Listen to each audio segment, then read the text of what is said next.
Ashlee.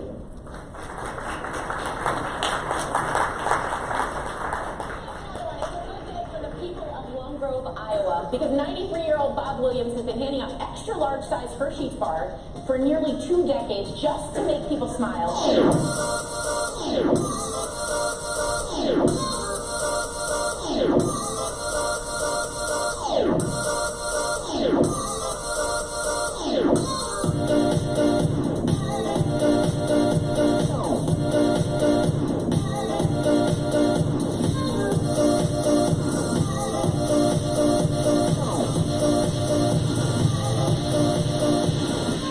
Introducing the Reese's Candy Converter. Instead of cash, you put your unwanted candy in there. The machine will swap it out for a Reese's instead. If only there was a place nearby you could get one of these.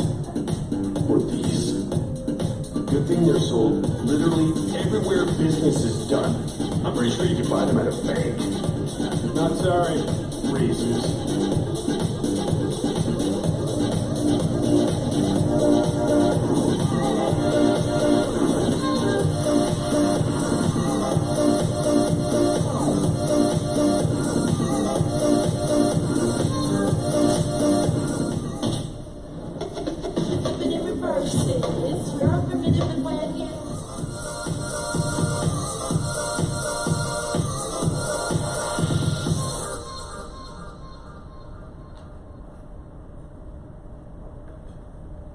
Good afternoon.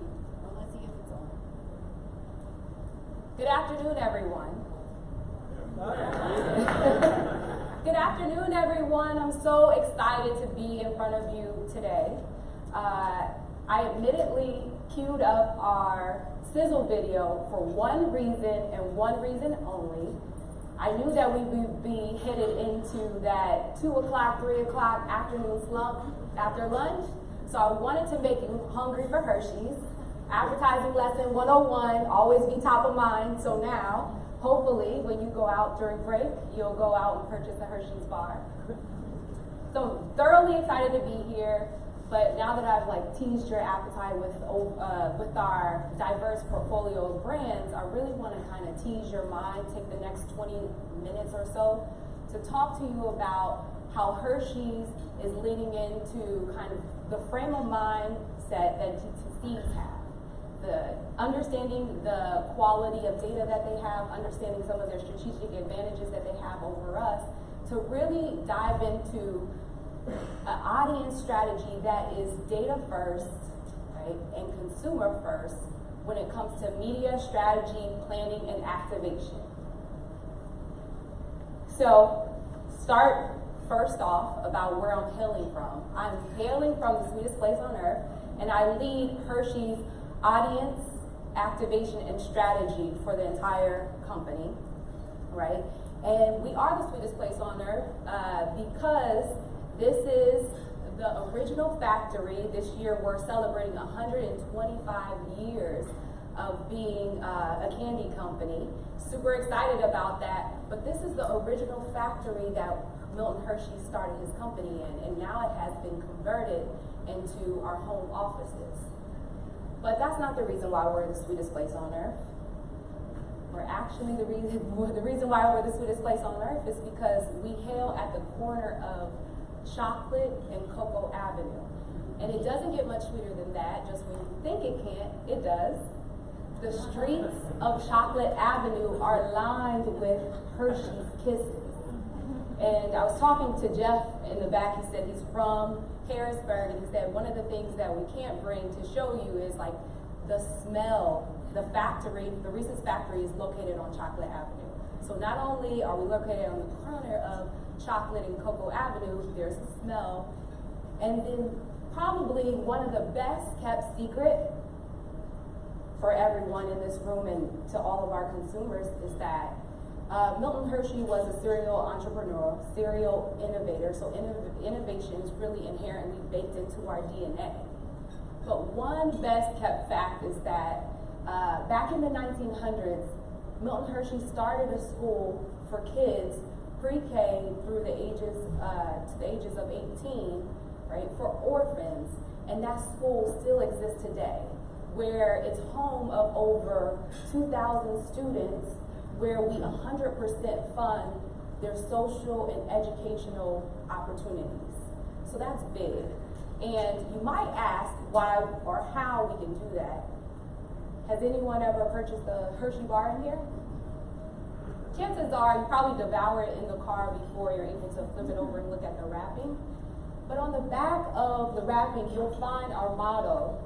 And it's the motto that every single employee of the Hershey company lives by. And that is, in every single thing we do, we make sure we do it for the kids in the school, at the Milton Hershey School.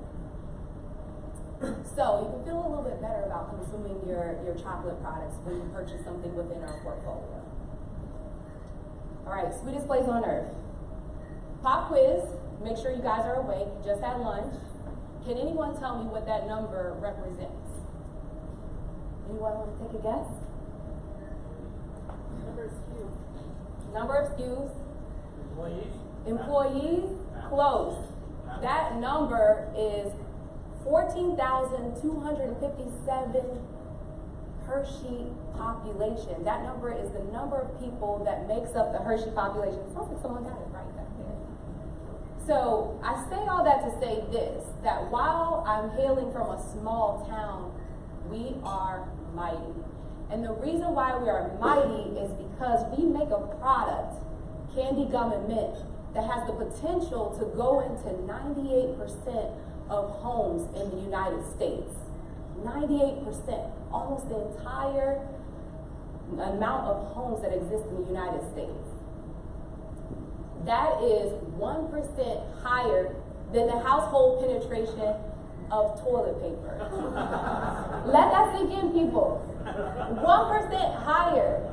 More people are willing to buy a Hershey's candy bar than they're willing to buy toilet paper. We have about 100 people in this room. Look to your left, look to your right. Somebody in here, one or two people in here, decided to buy a Hershey candy bar instead of toilet paper. Some people might call it gross. I like to call it loyalty. But anywho, that translates into 123 million households. Potential of 250 million individuals in the United States. Translates into billions of basket data. I'm going somewhere with this. Yes, billions of basket level transaction data for us to analyze on all of our consumers. So while we don't own every single piece of data, we have a lot of data at our fingertips to analyze. And sometimes I can feel a little bit like I'm Neo in the Matrix as I'm looking at rows and rows of data. And so yes, I'd like to think of myself as Neo, the Neo of the Hershey company, analyzing tons and tons of data. And so I'm going to take us on a journey to talking about how we invoke this mindset of thinking like a DTC and acting like a CPG, because there are advantages on both sides of the spectrum.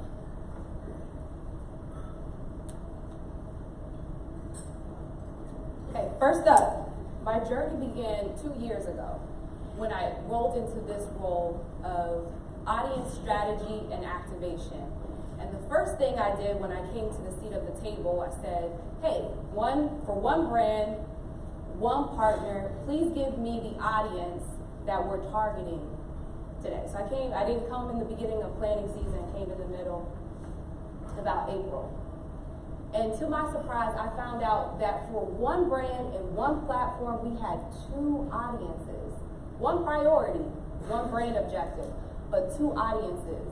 And someone might ask the question, how is that even possible, right? We do all of this planning, we write one strategic target from a marketing perspective. Well, that landed us in the place because we had within our agency, not right, not wrong, we just had two different people buying. One person bought Google Preferred, and the other person bought TrueView. They still had one brief, but what happened was somewhere along the process it broke down. We were buying in Google Preferred maybe 18 to 49, and in TrueView 18 to 34. One was about gamers, the other was about comedy and movie lovers, and somewhere in all of those rows and rows of data where we decided to build our target, we lost track of the category. We were not even targeting food. We got so engulfed into all these other passion points, we lost track of the fundamentals. So at this point, I had a decision. One of my favorite movies, if you guys haven't figured it out by now, is The Matrix. How many of you guys have seen The Matrix? Okay, so this is great. So one of my favorite moments in the movie is where Neo is in front of Morpheus. And Morpheus presents him with two pills. He gives him the blue pill or the red pill. So the blue pill is more, he says, listen, I'm offering you a chance to continue down the road of the status quo. That's how I think of it when it comes to CPGs, right? Status quo, I could just make marginal changes, not really go down the path of understanding why we selected these two targets, but how do I get them to work in sync, right? But what kind of value would that add? What kind of improvements would that yield? Or Morpheus says you can take the red pill, you can stay in Wonderland, and you can figure out how deep this hole really goes. You can be Alice in Wonderland. Everyone can guess what pill I decided to take. Decided to take the red pill.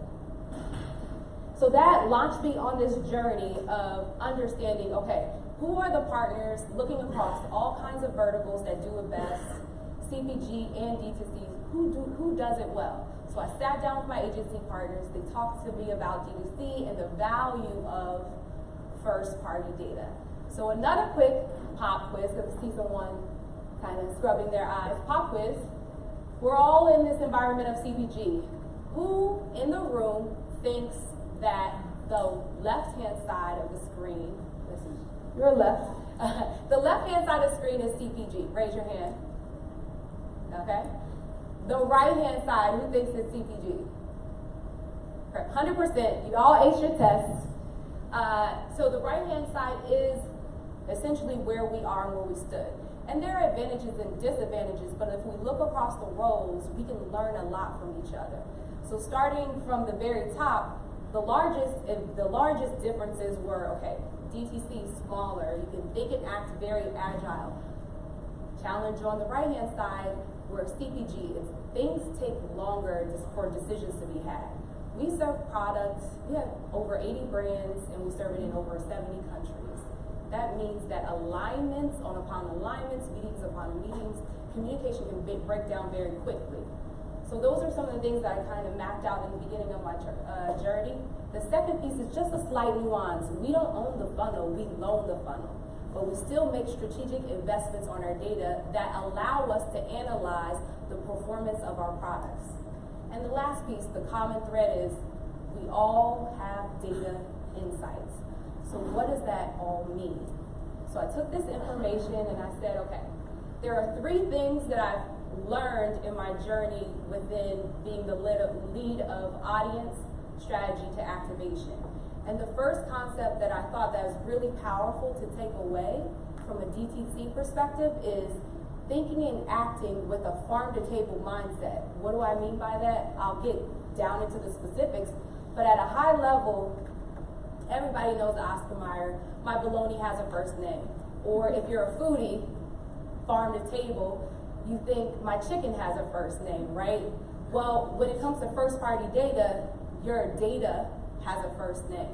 For CPGs, that's not always the case.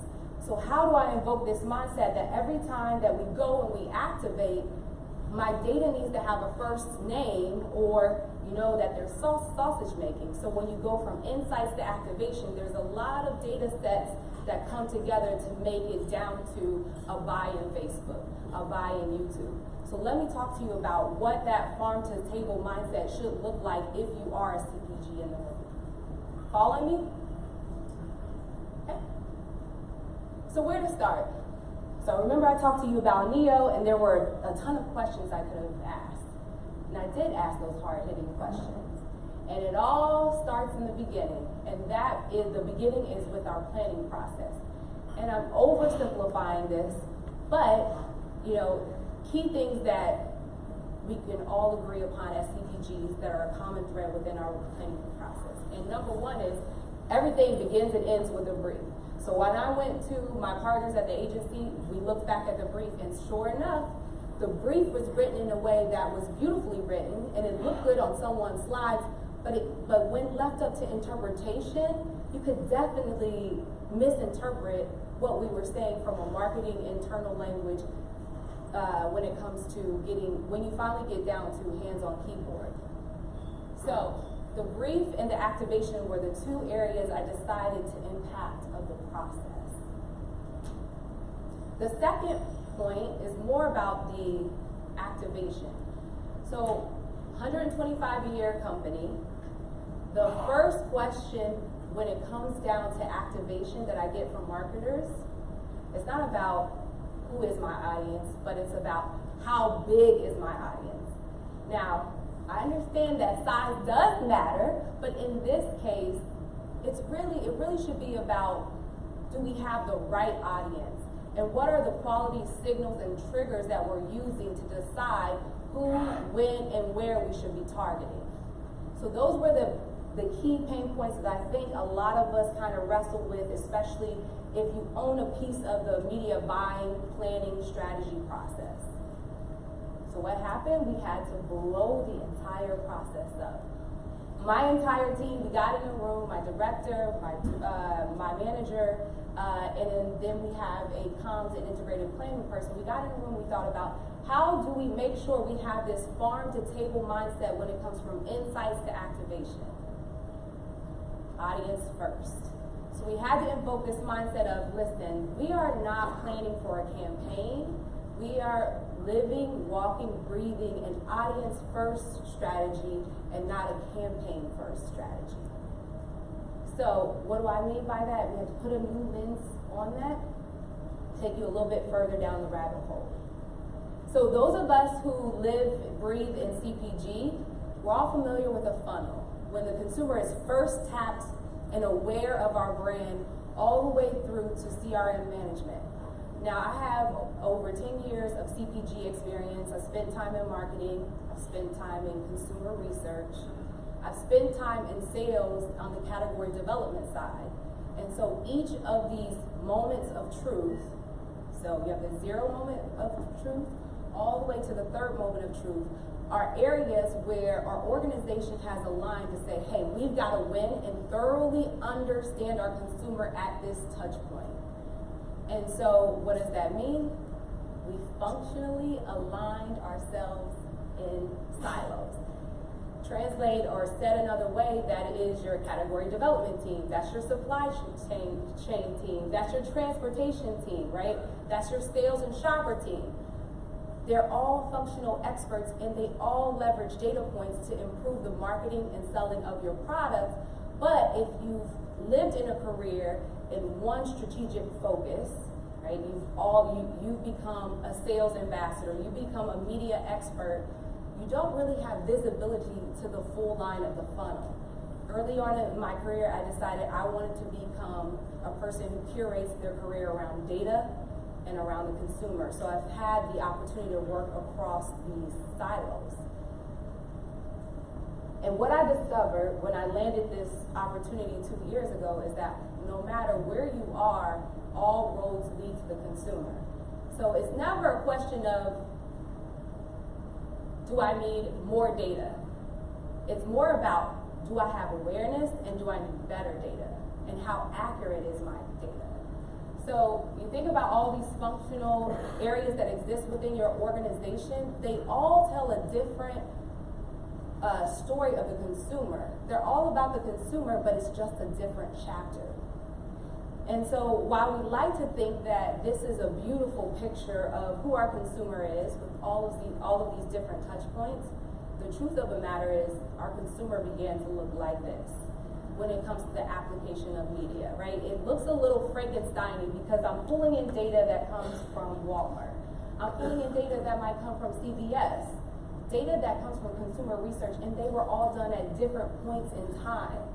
But the nuance and really the devil is in the details is understanding the application of the data and how it fits in the funnel, right? So I'm taking you somewhere. Then this is where we landed.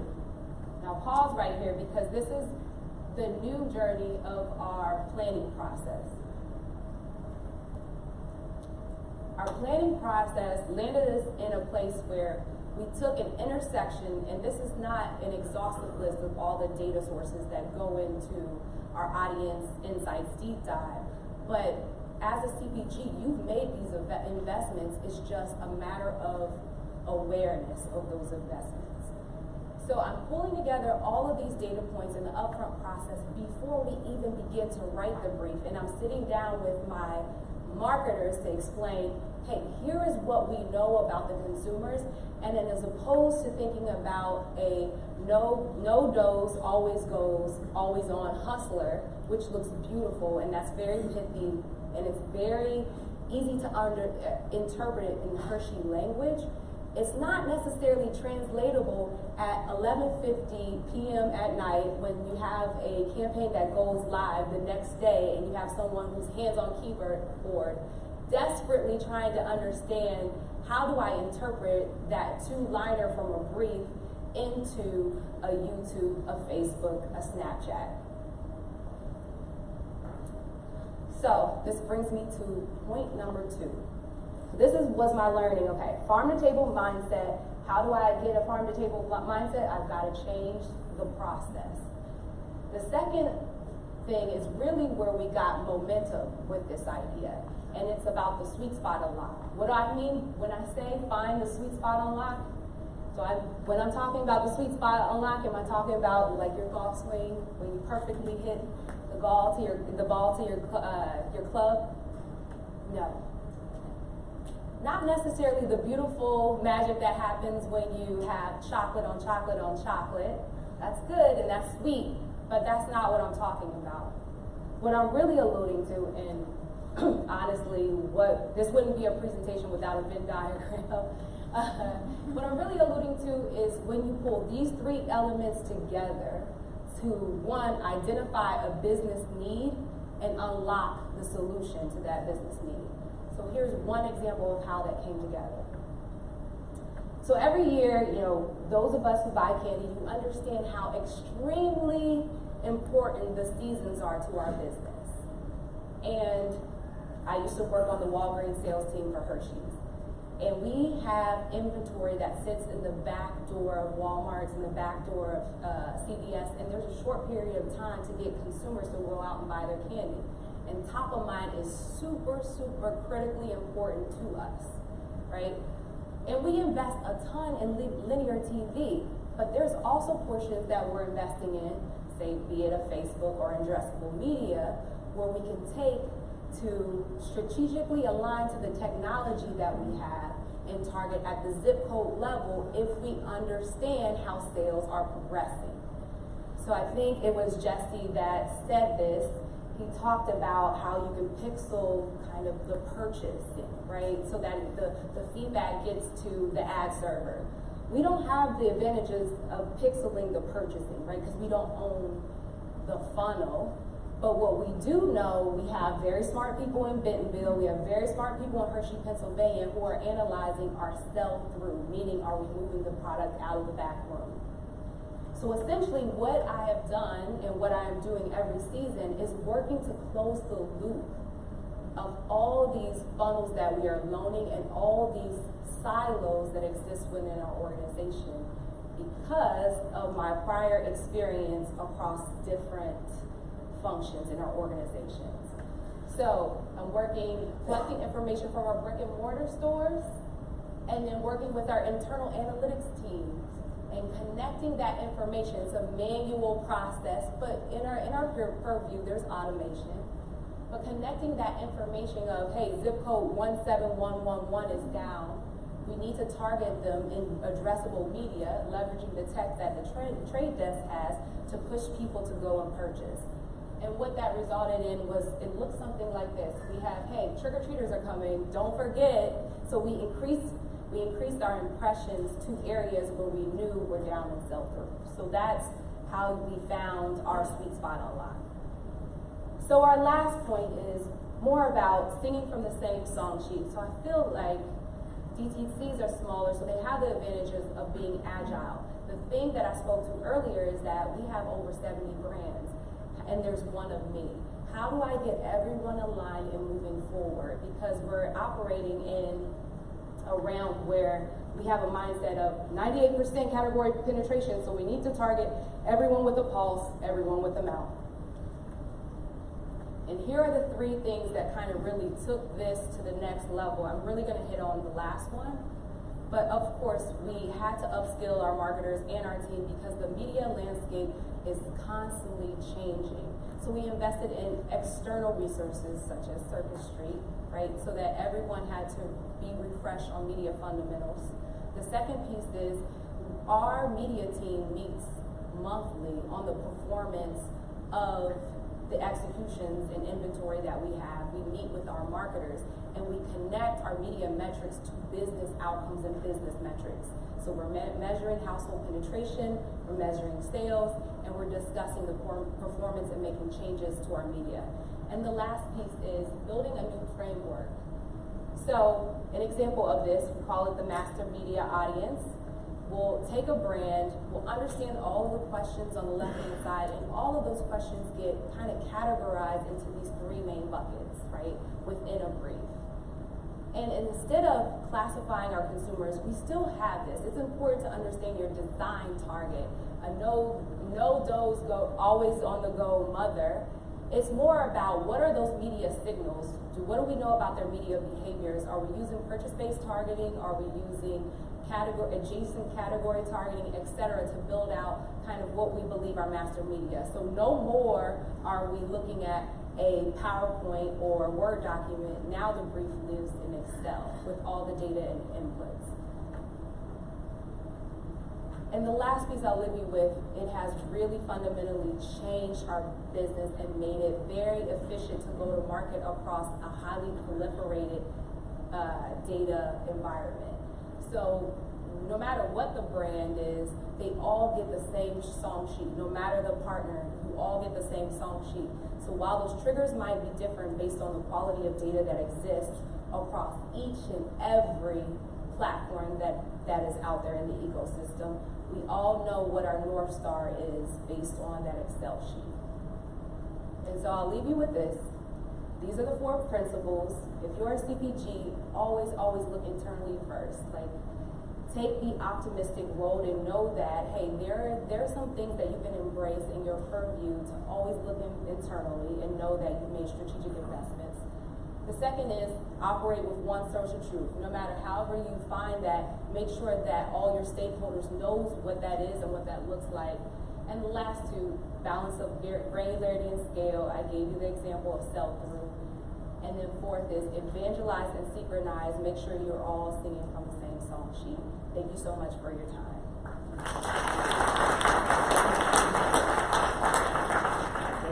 Any questions?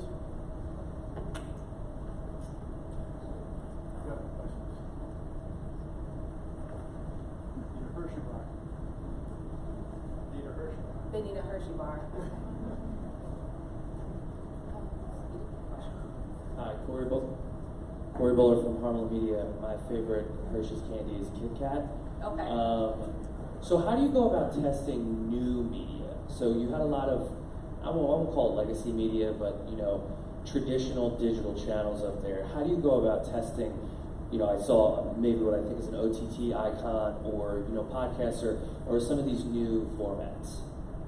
Right. I think we're first and foremost, we're trying to course correct what works for us already, because we're finding the subtle nuances in our targets that we need to make sure we're all seeing from the same song sheet. And then we've come up with this mindset of, we're also partnering with external data partners, the ODCs, the NCSs of the world. But where we can, we're building our own data lake, and we're trying to figure it out for ourselves and try to get an early read and align kind of those traditional conversion metrics with the time that we launched and turned on a product. So there's no silver bullet. We're pushing on all fronts. Thank you.